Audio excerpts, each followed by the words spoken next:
How are you Kumaraswamy, ಹೇಗಿದೆ health ಅಂತ ಅಮಿತ್ ಶಾ ಅವರು ಕೇಳಿದ್ದಾರಂತೆ. ಕುಮಾರಸ್ವಾಮಿ ಆರೋಗ್ಯವನ್ನ ವಿಚಾರಿಸಿದ್ದಾರೆ ಅಮಿತ್ ಶಾ. ಆರೋಗ್ಯ ಚೆನ್ನಾಗಿದೆ, ಫೈನ್ ಅಂತ ಕುಮಾರಸ್ವಾಮಿ ಅವರು ಅದಕ್ಕೆ ಉತ್ತರವನ್ನ ನೀಡಿದ್ದಾರೆ. ಬ್ರೇಕ್ಫಾಸ್ಟ್ ಸಭೆಯಲ್ಲಿ ಅಮಿತ್ ಶಾ ಎಚ್ಡಿಕೆ ಚರ್ಚೆಯನ್ನ ಮಾಡಿದ್ದಾರೆ. ಅಮಿತ್ ಶಾ ಬಲಭಾಗ ಬಿಎಸ್ವೈ, ಎಡಭಾಗದಲ್ಲಿ ಎಚ್ಡಿ ಕುಮಾರಸ್ವಾಮಿ ಅಕ್ಕಪಕ್ಕದಲ್ಲೇ ಕೂರುವಂತೆ ಸೂಚಿಸಿದ್ರಂತೆ ಅಮಿತ್ ಶಾ. ಹೀಗಾಗಿ ಒಂದಷ್ಟು ಚರ್ಚೆಯನ್ನ ಮಾಡಿದ್ದಾರೆ ಇವತ್ತು ಕುಮಾರಸ್ವಾಮಿ ಅವರ ಜೊತೆ. ಎಲ್ರಿಗೂ ಗೊತ್ತು ಕುಮಾರಸ್ವಾಮಿ ಅವರ ಆರೋಗ್ಯ ಸರಿ ಇರಲಿಲ್ಲ, ಹೀಗಾಗಿ ಅವರ ಆರೋಗ್ಯದ ಬಗ್ಗೆನೂ ಕೂಡ ವಿಚಾರಿಸಿದ್ದಾರೆ Amit Shah. How are you Kumaraswamy, ಹೇಗಿದೆ ಹೆಲ್ತ್ ಅಂತ ಕೇಳಿದ್ದಾರೆ. ಹೀಗಾಗಿ ಇದ್ರ ಬಗ್ಗೆ ಕುಮಾರಸ್ವಾಮಿ ಅವರ ಜೊತೆ ಆರೋಗ್ಯವನ್ನ ವಿಚಾರಿಸಿ ಒಂದಷ್ಟು ಚರ್ಚೆ ಕೂಡ ಮಾಡಿದ್ದಾರೆ. ಬ್ರೇಕ್ಫಾಸ್ಟ್ ಸಭೆಯಲ್ಲಿ ಅಮಿತ್ ಶಾ ಎಚ್ಡಿ ಕುಮಾರಸ್ವಾಮಿ ಚರ್ಚೆಯನ್ನ ಮಾಡಿದ್ದಾರೆ. ಅಮಿತ್ ಶಾ ಬಲಭಾಗ ಬಿಎಸ್ವೈ, ಎಡಭಾಗದಲ್ಲಿ ಎಚ್ಡಿ ಕುಮಾರಸ್ವಾಮಿ ಅವರು ಅಕ್ಕಪಕ್ಕದಲ್ಲೇ ಕೂರುವಂತೆ ಸೂಚಿಸಿದ್ರಂತೆ ಅಮಿತ್ ಶಾ ಅವರಿಗೆ.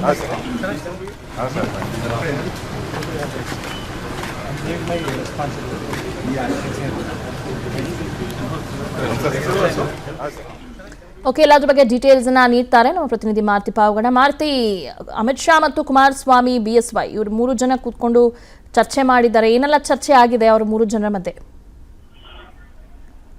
ಸಮನ್ವಯ ಸಭೆಯಲ್ಲಿ ಮಾಜಿ ಮುಖ್ಯಮಂತ್ರಿ ಯಡಿಯೂರಪ್ಪ, ಮಾಜಿ ಮುಖ್ಯಮಂತ್ರಿ ಕುಮಾರಸ್ವಾಮಿ ಸೇರಿದಂತೆ ಬಿಜೆಪಿ ಹಾಗೂ ಜೆಡಿಎಸ್ ನ ಕೋರ್ ಕಮಿಟಿ ಸಭೆಯ ಸದಸ್ಯರು ಎಲ್ಲರೂ ಕೂಡ ಭಾಗವಹಿಸಿದ್ದಾರೆ. ಸಮನ್ವಯ ಸಭೆ ಆರಂಭಕ್ಕೂ ಮೊದಲು ರಾಜಸ್ಥಾನ್ಗೆ ಅಮಿತ್ ಶಾ ಅವರು ಬಂದ ತಕ್ಷಣ ಅವರನ್ನ ಬರಮಾಡಿಕೊಳ್ಳುವಂತ ಒಂದು ಸಂದರ್ಭದಲ್ಲಿ ಕುಮಾರಸ್ವಾಮಿ ಅವರನ್ನ ನೋಡಿದ ತಕ್ಷಣವೇ ಅಮಿತ್ ಶಾ ಅವರು ಕೇಳಿದ್ದು, ಹೇಗಿದೆ ನಿಮ್ಮ ಆರೋಗ್ಯ ಅಂತ. ಯಾಕಂತ ಹೇಳಿದ್ರೆ ಕಳೆದ 1 ವಾರದ ಹಿಂದೆ ಅಷ್ಟೇ ಚೆನ್ನೈಯಲ್ಲಿ ಆಸ್ಪತ್ರೆಯಲ್ಲಿ ಚಿಕಿತ್ಸೆಯನ್ನ ಪಡೆದು ಬಂದಿದ್ರಿಂದ ಅದೆಲ್ಲ ಮಾಹಿತಿ ಅಮಿತ್ ಶಾ ಅವ್ರಿಗೆ ಇತ್ತು.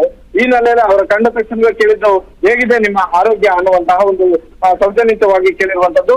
ನನ್ನ ಆರೋಗ್ಯ ಚೆನ್ನಾಗಿದೆ ಅಂತ ಹೇಳಿದ ಬಳಿಕ ಸಭೆ ಆರಂಭ ಆಗುವಂತ ಒಂದು ಸಂದರ್ಭದಲ್ಲಿ ಮಾಜಿ ಮುಖ್ಯಮಂತ್ರಿ ಯಡಿಯೂರಪ್ಪ ಅವರು ದೂರ ಕೂತ್ಕೊಳ್ಳೋಕೆ ಹೋದಾಗ ಇಲ್ಲ ನನ್ನ ಬಲಭಾಗಿಗೆ ಬಂದು ಕೂತ್ಕೊಳ್ಳಿ ಅಂತ ಸೂಚನೆಯನ್ನ ಕೊಟ್ಟರು. ಅದಾದ ಬಳಿಕ ಕುಮಾರಸ್ವಾಮಿ ಅವರನ್ನ ತಮ್ಮ ಎಡಭಾಗದಲ್ಲಿ ಕೂರಿಸಿಕೊಂಡಿರುವಂತದ್ದು. ರಾಜ್ಯಾಧ್ಯಕ್ಷರು ವಿಜೇಂದ್ರ ಅವರೇ ಇರ್ಬೋದು, ಆದ್ರೆ ರಾಜ್ಯದಲ್ಲಿ ಮೈತ್ರಿ ರಥವನ್ನ ಎಳಿತಾ ಇರುವಂತದ್ದು ಯಡಿಯೂರಪ್ಪ ಮತ್ತೆ ಕುಮಾರಸ್ವಾಮಿ ಅನ್ನುವಂಥದ್ದು ಅಮಿತ್ ಶಾ ಅವ್ರಿಗೂ ಗೊತ್ತು. ಹೀಗಾಗಿ ಇವರು ಇಬ್ಬರೇ ಚುನಾವಣಾ ಉಸ್ತುವಾರಿ ಹಾಗೂ ಚುನಾವಣಾ ಜವಾಬ್ದಾರಿಯನ್ನ ಸಂಪೂರ್ಣವಾಗಿ ತೆಗೆದುಕೊಂಡಿರೋದ್ರಿಂದ 28 ಲೋಕಸಭಾ ಕ್ಷೇತ್ರದಲ್ಲೂ ಕೂಡ ಇವರು ಇಬ್ಬರೇ ವರ್ಕೌಟ್ ಆಗ್ತಾ ಇರೋದ್ರಿಂದ ಇವರಿಬ್ಬರೇ ಅಕ್ಕಪಕ್ಕದಲ್ಲಿ ಇರ್ಲಿ ಅನ್ನುವಂಥದ್ದು. ಜೊತೆಗೆ ಅವರೇ 2 ಪಕ್ಷಗಳು ಕೂಡ ಹಿರಿಯ ನಾಯಕರಾಗಿರೋದ್ರಿಂದ ಇಬ್ಬರು ಮಾಜಿ ಸಿಎಂಗಳನ್ನ ತಮ್ಮ ಅಕ್ಕಪಕ್ಕ ಕೂತ್ಕೊಳ್ಳೋದಕ್ಕೆ ಸೂಚನೆಯನ್ನ ಕೊಟ್ಟಿದ್ದಾರೆ. ಬಿಟ್ರೆ ಅದರಲ್ಲಿ ಬೇರೆ ಅಂತದ್ದೇನೇ ಇಲ್ಲ. ಆದ್ರೆ ಒಂದೊಂದು ಸ್ಪಷ್ಟ, ರಾಜ್ಯದಲ್ಲಿ ರಾಜ್ಯಾಧ್ಯಕ್ಷರು ಯಾರೇ ಇರ್ಬೋದು, ವಿಪಕ್ಷ ನಾಯಕರು ಯಾರೇ ಇರ್ಬೋದು, ಬಿಜೆಪಿಗೆ ಇವತ್ತು ಕೂಡ ಯಡಿಯೂರಪ್ಪ ಅವರೇ ಅನಿವಾರ್ಯ ಅಗತ್ಯತೆ. ಅದೇ ರೀತಿ ಜೆಡಿಎಸ್ಗೂ ಕೂಡ ಕುಮಾರಸ್ವಾಮಿ ಅವರೇ ಅನಿವಾರ್ಯತೆ ಮತ್ತೆ ಅಗತ್ಯತೆ. ಅವರ ಇಬ್ಬರು ಮುಂದಿಟ್ಕೊಂಡು ಹೋದ್ರೆ ಮೈತ್ರಿ ಅಭ್ಯರ್ಥಿಗಳು ಹೆಚ್ಚು ಗೆಲ್ಲಬಹುದು ಅನ್ನುವಂತ ಒಂದು ಮಾಹಿತಿ ಅಮಿತ್ ಶಾ ಅವರು ಕೂಡ ಇರುವಂತದ್ದು. ಈ ಹಿನ್ನೆಲೆಯಲ್ಲಿ ಅವರಿಬ್ಬರಿಗೂ ಕೂಡ ಹೆಚ್ಚಿನ ಪ್ರಾಮುಖ್ಯತೆಯನ್ನ ಇವತ್ತಿನ ಒಂದು ಸಭೆಯಲ್ಲಿ ಕೊಟ್ಟಿರುವಂತದ್ದು. ಜಿಲ್ಲೆ ಥ್ಯಾಂಕ್ ಯು ತಮ್ಮೆಲ್ಲ ಡೀಟೇಲ್ಸ್ಗಾಗಿ.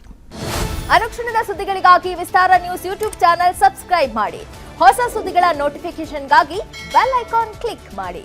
ಲೇಟೆಸ್ಟ್ ಅಪ್ಡೇಟ್ಸ್ಗಾಗಿ www.vistaranews.com ವೆಬ್ಸೈಟ್ಗೆ ವಿಸಿಟ್ ಮಾಡಿ. ಅಂಗೈಯಲ್ಲೇ ಜಗತ್ತಿನ ಸುದ್ದಿ ತಿಳಿಯಲು ವಿಸ್ತಾರ ನ್ಯೂಸ್ ಕನ್ನಡ ಆಪ್ ಡೌನ್ಲೋಡ್ ಮಾಡಿ.